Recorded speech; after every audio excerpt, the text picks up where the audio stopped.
There is a silence that rests beneath the noise of the world, and in that silence every Christian woman is reminded she is not defenseless. Her strength does not come from the clamor of the crowd, nor from the shifting sands of opinion. It rises instead from eternal things unseen, yet sharper than any blade forged by human hands. The first weapon is the word, not ink on a page, but breath, living, moving, piercing. When she speaks it, even softly shadows retreat. The word untangles lies the way light dissolves fog. The second weapon is prayer, not a ritual of repetition but a shield woven in intimacy. In prayer, she is no longer small, she is vast, connected to the heart of the one who holds all things. Fear loses its teeth when met by that shield. The third weapon is faith. It is not naive hope but armor, heavy enough to withstand fire, yet light enough to carry through the valley. Faith whispers, even here, even now you are held. The fourth weapon is love, not the fragile affection that bends with circumstance, but the fire that burns without consuming. Love disarms hatred, for it refuses to fight on its terms. Where love is chosen, darkness starves. And the fifth is discernment, sight beyond sight. It is the lamp in the night, revealing which path is true and which only pretends. To discern is to refuse illusion, to anchor the soul in what endures. So a woman clothed in these weapons is not fragile, not helpless. She walks with a quiet authority. She does not need to shout, her presence itself becomes a proclamation.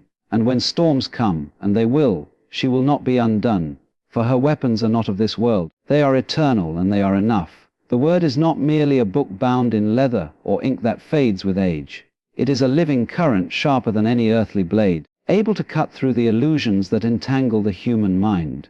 For the Christian woman, the word is not just knowledge stored in memory, but a weapon that lives in her breath when she speaks it. The world surrounds her with countless voices, doubts, criticisms, fears, but the word slices through them with clarity. It is the sword that reminds her who she is when confusion tries to whisper otherwise. In the heat of trial, when lies grow louder than truth, the word becomes her steady edge, carving a path through the noise so she may walk in certainty. When Scripture dwells within her, it is not passive, it is active. Each verse carries the weight of eternity, and when spoken aloud it reverberates against the unseen powers that seek to weaken her spirit. This is why the word is called a sword. It does not merely defend, it advances. It pushes back the territory of despair and hopelessness. To wield it is to participate in an ancient battle, one fought not with physical strength but with spiritual authority. And in this battle, the Christian woman discovers that her voice, when aligned with truth, becomes more powerful than the storms surrounding her. But to hold the word as a sword is not just about quoting verses in moments of crisis. It is about letting those words saturate the soul until they become instinct. Just as a warrior trains until her blade feels like an extension of her own hand, so must she practice the word until it becomes an extension of her heart. In the quiet mornings, in the hidden places of prayer, she sharpens her sword. She learns to meditate on its depths, to carry it not as a borrowed weapon but as her own. And when the time comes, when fear, temptation, or doubt rise against her, she will not scramble to find her strength. She will already be armed, her sword ready, her soul steady. For the word within her is living, breathing, and undefeatable. Prayer is not a ritual of words strung together, nor is it a performance for the ears of others. Prayer is a shield, invisible yet impenetrable, woven from the fabric of divine communion. For the Christian woman, prayer is not simply asking, it is aligning, tuning her heart to the eternal frequency of God's presence. When she prays, she is stepping into a sanctuary that cannot be touched by fear, accusation, or doubt. The world may press in, its weight heavy upon her shoulders, but within the quiet act of prayer, she finds a shelter stronger than stone walls. It is here that she remembers she is not alone, she has never been alone, and she will never be alone. To pray is to lift her gaze from the storm and set it upon the one who commands the seas. In prayer her trembling heart steadies, because the act itself places her within the rhythm of eternity. Every whispered word becomes a shield, a layer of divine covering against the fiery arrows of anxiety, despair, and temptation. Prayer does not always change the circumstance, but it always changes her posture within it. A woman who prays walks differently through the world. Her steps are guarded not by her own strength, but by the invisible hand that moves when she bends her knees. This shield of prayer does not weaken with use, it strengthens. The more she prays, the thicker the covering becomes, until even the sharpest blows cannot penetrate her peace. A life without prayer is like a soldier stepping into battle unarmored, exposed to every strike of the enemy. But a life bathed in prayer carries a glow, a presence that is not of this world. When she enters her day with prayer, it is as if she has already clothed herself in victory before a single challenge arises. She does not wait until she is wounded to seek her shield, she wears it continuously, knowing that prayer is not only for crisis but for the continual rhythm of living. There are times when words fail, when the weight of her soul is too heavy to be shaped into sentences. Yet even in silence, prayer remains a shield, for prayer is not always spoken, it is breathed, it is felt, it is the posture of a heart turned toward heaven. The Spirit intercedes when language cannot. In those moments of wordless prayer, when her tears themselves are her offering, the shield still holds. It surrounds her, reminding her that weakness is not abandonment but an invitation to rely on strength beyond her own. And so, prayer becomes not merely a duty but a dwelling place. It is the constant reminder that she is covered, guarded, and secure in the love of God. The Christian woman who embraces prayer as her shield does not need to live in fear of what tomorrow may bring. Her safety is not rooted in circumstances but in communion. Prayer transforms her fear into courage, her weakness into strength, her vulnerability into protection. With every whispered prayer she raises her shield higher, and with it, she learns that no weapon formed against her can prosper. Faith is not a fragile optimism or a shallow wish for things to improve. It is armor forged in the fires of trust. It clothes the Christian woman from head to toe, guarding her against the subtle and relentless arrows of fear. Faith is not naive to the storms of life. It knows full well that battles come, that suffering is real, and that tears may fall. Yet, even in that knowledge, faith stands as armor, declaring that the unseen is more powerful than what the eyes behold. When she wears this armor, she is not merely surviving trials, she is walking through them unshaken, anchored in the promise that she is held by something greater. This armor of faith is not ornamental, it is functional. Just as a soldier does not step into battle without protection, a woman of God does not face the world without faith. Doubt may whisper that she is abandoned, but faith intercepts the lie with the truth that she is never forsaken. Fear may shout that she is powerless, but faith shields her with the certainty that her strength is perfected in weakness. Each piece of this armor, helmet, breastplate, shield, is bound together by trust in the one who fights on her behalf. With it, she does not need to control every outcome, for her confidence is not in circumstances but in the faithfulness of God. The beauty of this armor is that it is both strong and light. Unlike the burdens of anxiety and worry, which weigh heavy on the soul, faith liberates while it protects. It allows her to step forward even when the path is uncertain, because she trusts that every step is guided. She does not need to see the full map. It is enough to know that the one leading her has never once lost his way. Faith becomes not only armor but also compass, pointing her toward courage when the temptation to retreat feels overwhelming. But faith is not something she simply puts on once and forgets. Like armor, it must be maintained, polished, and strengthened. There are days when her faith feels dented from the blows of disappointment, or when it grows heavy from carrying unanswered questions. Yet even then the armor holds, even then it covers her. And in those moments she learns that faith is not about never feeling fear, but about refusing to surrender to it. To walk in faith is to continue moving forward, even when the valley is dark and the outcome unclear. Faith as armor is not merely personal, it is also communal. A woman of faith does not walk alone, for she is surrounded by a great cloud of witnesses, both in Scripture and in life, who testify to the endurance of those who trusted God through fire, flood, and famine. Their stories become reinforcements for her own armor, reminders that what she faces is not the end, but another opportunity to trust. When her faith wavers, the faith of others can steady her, just as her faith will one day steady someone else. In this way, the armor of faith is not just an individual shield, but part of a greater covering, woven through generations. There is also a mystery within this armor. Though it protects her, it also exposes her in the most profound way, stripping away the illusion of self-sufficiency. Faith requires vulnerability, a surrender of control, a laying down of weapons forged from pride. To wear the armor of faith is to admit that she cannot fight alone, that her victory does not depend on her power but on God's. And in that surrender she discovers paradoxical strength, the kind that endures the fiercest storms because it was never hers to carry in the first place. Ultimately, faith as armor transforms how she sees every battle. No longer is hardship a sign of weakness, but an arena where faith proves itself unbreakable. No longer is uncertainty a prison, but an invitation to trust more deeply. She learns to say, though the arrows may fly, they will not pierce me, though the fire may rage. It will not consume me, though the night may linger, the dawn will surely come. Faith does not promise an absence of struggle, but it guarantees that in the struggle she is clothed, guarded, and victorious. With this armor she does not merely endure, she overcomes. Love is not weakness, though the world often mistakes it for softness.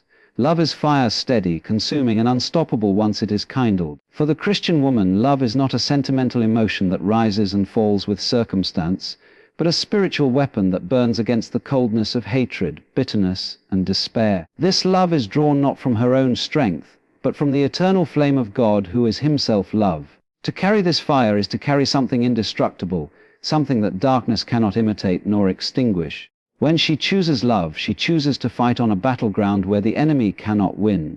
Anger, envy, cruelty, these are weapons of a lesser kingdom, and when met with the fire of love they melt into nothing. The Christian woman who arms herself with love refuses to mirror the malice shown to her. Instead, she answers with a flame that consumes without destroying, that shines without burning out. In this, love becomes her defiance, her holy resistance against a world that thrives on division and cruelty. Love's fire is not passive, it moves. It is not content to sit silently in the corner of her heart, but demands to be expressed, in words, in actions, in the way she treats both friend and stranger. This fire is contagious, igniting hope in others who thought all warmth had been lost. A kind word, a gentle gesture, a patient spirit, these are sparks that can ignite entire forests of transformation. When wielded with intention, love does not merely comfort, it transforms the very atmosphere around her. But fire by its nature must be tended. A fire left untended can fade into ashes. So too must love be cultivated daily, fanned into flame through prayer, reflection, and conscious choice. Love does not flourish in neglect, it grows in the soil of forgiveness, humility, and compassion. A Christian woman who wields love as a weapon must learn to feed it, to protect it, to keep it from being smothered by resentment or exhaustion. She knows that love cannot be a reaction only when it is convenient. It must be a discipline, an identity, a continual offering. The fire of love also purifies. Just as flames refine precious metals, burning away impurities, so love refines the heart of the one who carries it. It burns through selfishness, pride, and the urge to cling to control. It demands surrender, not the surrender of defeat, but the surrender of ego, so that what remains is pure, radiant, and true. In this refining process, the Christian woman learns that love is not always easy, it can feel costly, even painful. Yet what emerges from the fire is stronger, freer, and more enduring than what entered it. There will be times when the fire of love is tested, when hatred lashes out and bitterness tempts her to respond in kind. In those moments, love becomes a fierce discipline, a conscious act of warfare against the forces of darkness. It is easy to retaliate with anger, but it takes strength to answer with love. And yet this is the paradox. The world believes love is weakness, but in truth, it is the greatest strength of all. For no weapon of violence can extinguish a fire that is fueled by eternity. Love's fire is not limited to those who are easy to embrace. It stretches even toward enemies, toward those who wound and betray.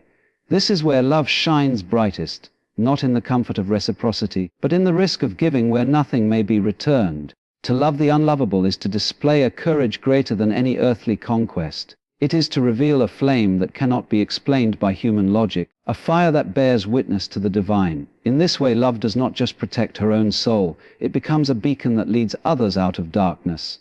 And love, when lived as fire, does not only transform individuals, it transforms. Claim may seem small, but when shared, it becomes an unquenchable blaze. A Christian woman who carries this fire is not just protecting herself. She is igniting hope in her family, her friends, her church, and even in strangers who encounter her presence. Her love becomes a revolution, not loud or violent, but steady and undeniable, spreading warmth where the world has grown cold. In the end, love's fire is both weapon and witness. It defends her heart from bitterness, while testifying to a power greater than fear or hate. It cannot be purchased, and it cannot be destroyed, for its source is eternal. When the Christian woman carries this fire, she carries the very essence of God within her. And in a world that often seeks to extinguish light, she chooses to burn brighter, to let love consume every shadow until nothing remains but flame. Discernment is the gift of sight beyond sight, the ability to see what lies beneath the surface. For the Christian woman, discernment is not suspicion or cynicism, it is clarity born of wisdom and intimacy with God. It allows her to distinguish between what merely appears good and what is truly good, between what sounds persuasive and what is rooted in truth. In a world filled with noise, half-truths, and subtle deceptions, discernment becomes her lamp in the darkness. Without it, she is left vulnerable to every shifting shadow. With it, she walks with eyes wide open. This sight is not limited to external circumstances, it also penetrates the heart. Discernment reveals motives, both her own and those of others. It humbles her by exposing pride, selfishness, or fear hidden within her spirit, even when her outward actions appear noble. At the same time, it gives her compassion, for she sees that others too are often driven by wounds and struggles they may never confess. Discernment, then, does not make her harsh, it makes her tender, because she understands the deeper reality behind what is visible. She sees not only what people do, but why they may do it. The foundation of this sight is rooted in the Word and in prayer. Without them, discernment risks becoming intuition shaped only by personal preference or emotion. But when she trains her spiritual vision through the lens of Scripture and communion with God, she learns to recognize His voice, His patterns, His nudges. Discernment becomes not a guess, but a guidance system aligning her perception with eternal truth. She learns to pause before decisions, to test every thought, to weigh every spirit. In this pause she finds protection, because haste is often where deception thrives. Discernment also serves as a guard over her relationships. Not every voice deserves access to her heart. Not every companion belongs in her inner circle. With spiritual sight she can welcome those sent as blessings and gently step away from those who would bring harm. This does not mean she judges with condemnation. It means she guards her soul with wisdom. Like a shepherd who watches over the flock, she learns to recognize wolves dressed as sheep. And in recognizing them, she spares herself needless wounds, preserving her energy for the places where love and trust can flourish. But discernment is not only defensive, it is also visionary. It allows her to see opportunities where others see obstacles, to recognize divine timing in what seems like delay, to sense the hand of God moving in places the world overlooks. Where others see coincidence, she sees providence. Where others see impossibility, she sees an opening for faith. This ability to see differently equips her to walk with confidence, even when the path is unclear, because she perceives the hidden patterns of grace woven through her life. This sight, however, comes with responsibility. To discern is not simply to know, but to act wisely with what is revealed. Sometimes discernment calls her to speak, other times it calls her to remain silent. Sometimes it urges her to step forward boldly, other times to wait with patience. True discernment is not satisfied with revelation alone, it seeks obedience. For what good is clear sight if it is ignored? The Christian woman who embraces discernment learns to pair her vision with courage, trusting that obedience to God's whisper is always safer than reliance on her own understanding. There will be times when discernment isolates her, for clarity often sets her apart. While others rush headlong into decisions, she pauses. While others applaud what glitters, she hesitates, recognizing it as fool's gold. This difference may feel lonely, but it is also her strength. Better to walk slowly in truth than to run quickly into error. With discernment, she may walk a narrower path, but it is one lit by divine wisdom, and in the end it spares her from the snares hidden in the shadows. Discernment also deepens her compassion for the brokenness of the world. To see clearly is not always to rejoice, for sometimes clarity reveals pain, injustice, and falsehood that others overlook. Yet even here, discernment empowers her, for she is not overwhelmed by what she sees. Instead, she learns to intercede, to respond with prayer, to step into the role of a healer and truth-bearer. Her sight is not given to burden her, but to equip her, to make her a vessel of light in places where confusion reigns. Ultimately, discernment as sight is both shield and compass, both guardrail and guiding star. It is the wisdom that steadies her steps, the clarity that protects her heart, and the vision that aligns her life with the purposes of God. A Christian woman armed with discernment does not stumble blindly, nor does she fear the shadows, for her eyes are fixed on truth, and in this truth she finds freedom, strength, and direction. For while the world may walk in darkness, she walks in light, guided by a sight that comes not from her own eyes, but from the Spirit who sees all things.